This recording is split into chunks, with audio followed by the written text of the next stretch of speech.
তো গাইস, প্রথমে ভিডিওটি দেখি, তারপর পাবলিকের করা ফানি কমেন্টগুলো পড়ি।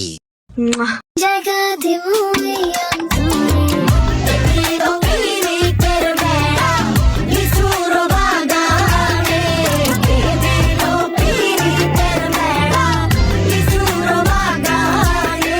तो चलिए शुरू करते हैं। বুঝলাম না, এত মুসরামুষ্টি করেন কেন? পাছায় কারেন মনে হয় বেশি।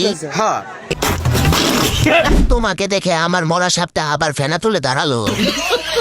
কক্সবাজারে আপনার অনেক চাহিদা। 3 ফুট গাছে 6 ফুট ফল দেখতে ভালোই লাগে। এদের মতো মানুষ আছে বলে আমরা ফ্রিতে সব দেখতে পারি। নারিকেল গাছে যখন বড় বড় ডাব হয়, ম্যাগি তখন ভাব লয়।